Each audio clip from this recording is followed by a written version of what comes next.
Bom, amigos, agora nós vamos falar hoje sobre um pouco de geometria analítica. Bom, o que é geometria analítica? Geometria a gente sabe que é o estudo das formas. Analítico é algo mais formal, é a parte algébrica. Então, geometria analítica, ela vai juntar a parte de geometria com a parte de fórmulas, a parte algébrica da matemática. Uma definição mais exata, então, geometria analítica vai ser a área da matemática que estuda formas geométricas por intermédio de relações algébricas no plano cartesiano. Bom, plano cartesiano é aquele plano que você já está cansado de ver. É onde tem uma abscissa, que a gente chama de eixo X, e uma ordenada com eixo Y. E se for um plano cartesiano tridimensional, nós teremos também o eixo Z, que normalmente é o que se utiliza para profundidade. Mas aqui, nos principais exercícios, nós vamos utilizar apenas o plano bidimensional. Esse plano cartesiano também é conhecido como plano de Descartes, que foi quem introduziu esse plano para nós. Bom, aqui existem muitas coisas que nós podemos citar sobre geometria analítica, mas como nós precisamos de objetividade, nós vamos citar algumas formas geométricas que normalmente são esquecidas. São formas um pouco mais complicadas que normalmente a formulação delas ficam perdidas, né? Por quê? Todo mundo já sabe, em geral, o que é um ponto, o que é uma reta, coeficiente da reta. Mas aqui nós vamos citar quatro principais formas geométricas que normalmente caem nos concursos, mas que a gente não estuda elas a fundo. Então pode acontecer de, eu não lembro a equação, por exemplo, da hipérbole, nem lembro o que é uma hipérbole. Então aqui nós vamos tratar sobre essas quatro principais, que são a parábola, a hipérbole, a circunferência e a elipse. Bom, vamos então pelo mais simples e o mais padrão, que é uma circunferência. Bom, uma circunferência no plano cartesiano, ela vai ser definida por duas coisas principais. O primeiro é onde se encontra o centro dessa circunferência. E o segundo é quanto que vale o raio dessa circunferência. Uma vez que eu sei onde está o centro da circunferência e quanto que é o raio dessa circunferência, eu já defini a circunferência no plano cartesiano.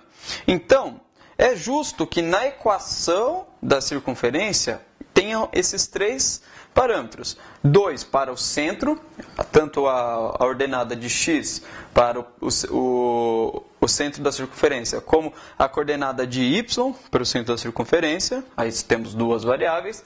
E a terceira seria o raio da nossa circunferência. Então, imagine que eu tenho uma circunferência com um centro nos pontos H, K. H é o valor de x do centro e K é o valor de y do centro. E essa circunferência tem um raio R.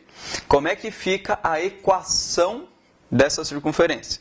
Fica da seguinte maneira: x menos h ao quadrado mais y menos k ao quadrado igual a r ao quadrado. Bom, é uma circunferência e vai ter tudo aqui, todos os termos estão ao quadrado. Muito importante lembrar que o raio é ao quadrado também. Muitos erros são cometidos que as pessoas esquecem de colocar r ao quadrado. Então, imagine o seguinte. Imagina que eu tenho uma circunferência centrada em 2 e 3. X igual a 2, y igual a 3. Como é que fica a minha equação? Fica x menos 2 ao quadrado mais y menos 3 ao quadrado igual. E digamos que essa circunferência vai ter um raio de 5. Então vai ficar igual a 5 ao quadrado, ou 25. Então, forma geral para você decorar. A fórmula é x menos x do centro ao quadrado, mais y menos y do centro ao quadrado, igual a raio ao quadrado. Bom, uma vez já entendido o que é a circunferência de uma maneira geral, vamos para a próxima forma geométrica. Uma forma geométrica que é muito comum é a parábola. Lembrando que a parábola resulta de uma equação de segundo grau. Aquela equação que você aprendeu faz muito tempo, só que a gente às vezes, por não usar muito, a gente se esquece. Então, o que é uma equação de segundo grau? Imagina que eu tenho y igual a ax² mais bx igual a c. Bom, nós temos essa forma, quando eu tenho essa equação, se eu plotar no gráfico, eu vou ter uma forma de uma parábola.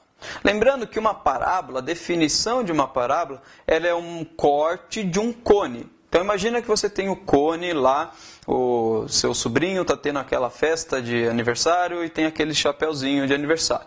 Se você cortar ele em qualquer plano e desenhar apenas o contorno do corte, isto será uma parábola. Essa é a definição de uma parábola. É a seção de um corte de um cone.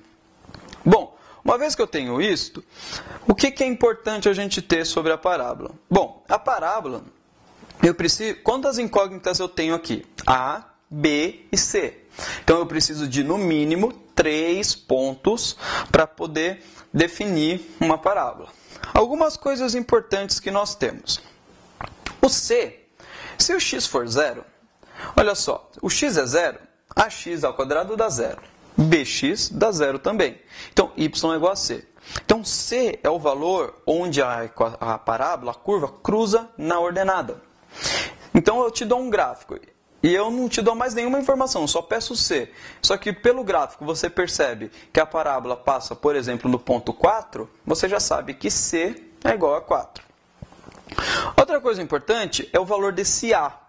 Se esse a for positivo, a parábola está com a concavidade para cima, né? Normalmente eu costumo dizer que a gente normalmente gosta, pelo menos, a conta bancária esteja positiva. Então, se está positivo, nós estamos felizes. Então, o sorriso está para cima. E se a minha conta bancária estiver negativa, eu naturalmente estou triste. Então, minha concavidade, meu sorriso está para baixo. Com essa relação simples, você pode lembrar de que A positivo, concavidade para cima, A negativo, concavidade para baixo. E o B, o que ele faz na equação? Bom, um B negativo, ele desloca para a direita a minha equação, o meu gráfico. Então, um B negativo, ele pega o meu gráfico e joga para a direita. E um B positivo, pega o meu gráfico e joga para a esquerda. Então, esses são os 3 parâmetros que influenciam.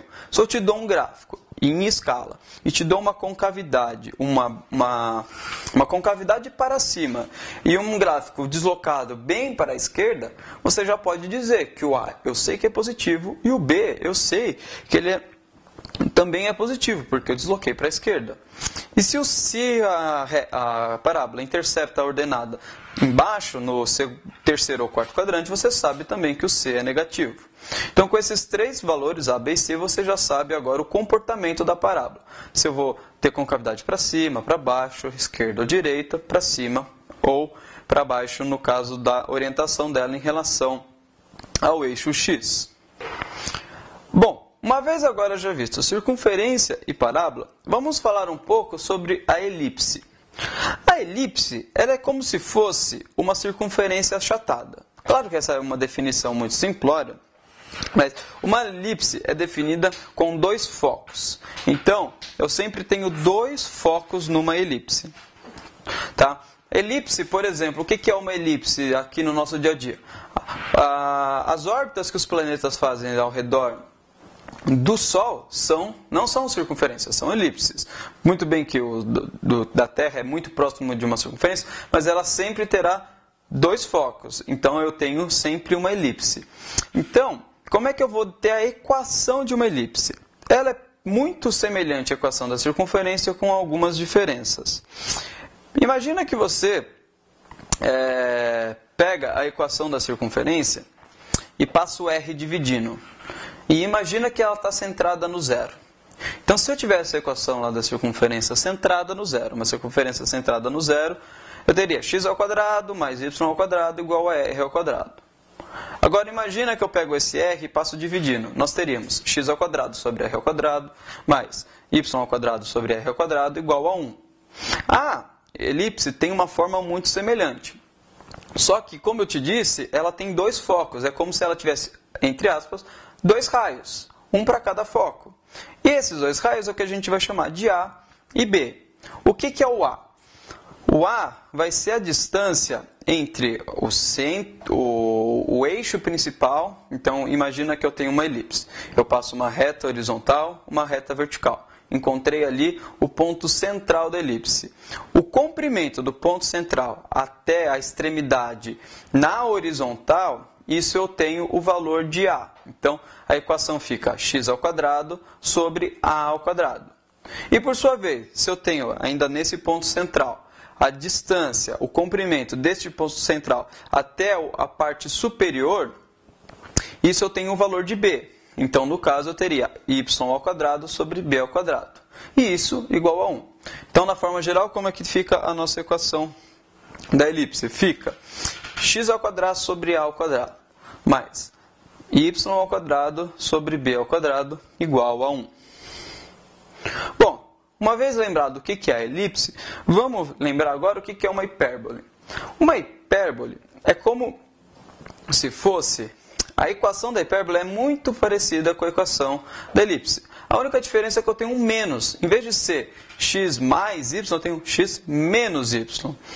Então, a hipérbole, primeiro é uma coisa importante. A hipérbole não é uma função, ela é só uma forma geométrica.